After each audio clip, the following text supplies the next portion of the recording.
सुंदरवन जंगल में पिंकी और टुनटुनी नाम की दो चिड़िया रहती थी। पिंकी बहुत ही घमंडी थी, लेकिन टुनटुनी चिड़िया बहुत ही सीधी सादी और शांत स्वभाव की थी। एक दिन पिंकी आराम कर रही थी और टुनटुनी चिड़िया घर के सारे काम कर रही थी। पिंकी अपनी बहन टुनटुनी से कहती है, अरे टुनटुनी, मेरे पैरों में दर्द हो रहा है, चलाकर मेरे पैरों को दबा दे। उस समय टुनटुनी बर्तन धो रही थी। टुनटुनी चिड़िया पिंकी की आवाज नहीं सुनती। जब उसे आने में देर होती है तो पिंकी उसके पास पहुंच जाती है और उसे पीटने लगती है।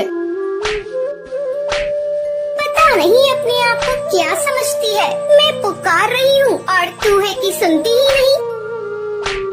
तुम मुझे क्यों पीट रही हो? मैंने आपकी आवाज नहीं सुनी। तुम मुझसे ज़बान लड़ाती है। मैं तेरी बड़ी बहन हूँ, तू मुझसे छोटी है। अपनी औकात में रह। मार खाकर टुनटुनी रोने लगती है। टुनटुनी की रोने की आवाज सुनकर उसकी माँ टोनी चिड़िया वहाँ आती है और पिंकी को डांटते हुए कहती है, क्यों री पिंकी, तू अपनी बहन को क्यों पीट रही है? तू तो कोई काम नहीं करती, दिन भर अपनी बहन पर हुक्म चलाती रहती है। माँ, तुमने ही टुनटुनी चिड़िया को सर पर चढ़ा रखा है। इसी तरह कुछ दिन गुजर जाते हैं। टोनी चिड़िया टुनटुनी के लिए फ्रॉक लेकर आती है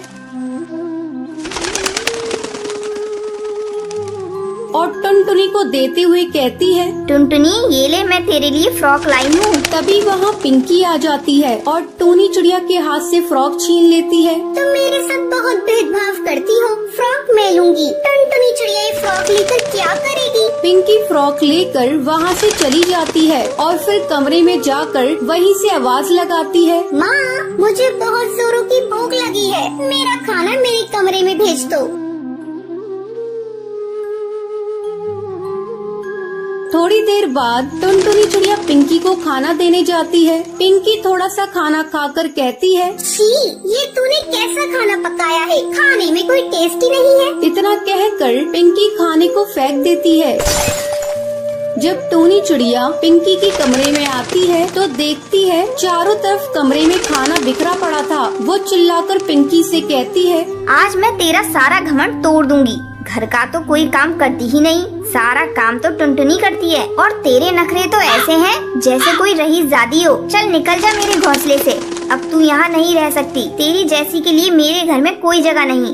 अपनी माँ के गुस्से को देखकर पिंकी की सिट्टी बिट्टी गुम हो जाती है। इससे पहले उसने कभी अपनी माँ को इतने गुस्से में नहीं देखा था। वो माफी मांगने लगती है, मुझे मत निकालो, मुझे माफ कर दो। मैं आगे से ऐसा कुछ भी नहीं करूँगी। जो कहोगी मैं वैसा ही करूँगी। लेकिन टोनी चिड़िया पिंकी की एक बात नहीं मानती। वो धक्के मार कर पिंकी को घोंसले से बाहर कर देती है। पास में खड़ी टुनटुनी ये सब देख रही थी। उससे अपनी दीदी का रोना देखा नहीं जा रहा था। वो अपनी माँ से कहती है, माँ, दीदी को माफ कर दो। आगे से दीदी ऐसा कभी नहीं करेंगी। टुनटुनी, तेरी बहन ने तेरे साथ इतना बुरा किया, फिर भी तू उसे माफ करने को कह रही है। टुनटुनी अपनी माँ को बहुत मनाती है। बहुत मनाने के बाद टोनी चिड़िया मान जाती है। उस दिन के बाद से पिंकी घमंड करना छोड़ देती है और अपनी बहन टुनटुनी के साथ खुशी खुशी रहने लगती है।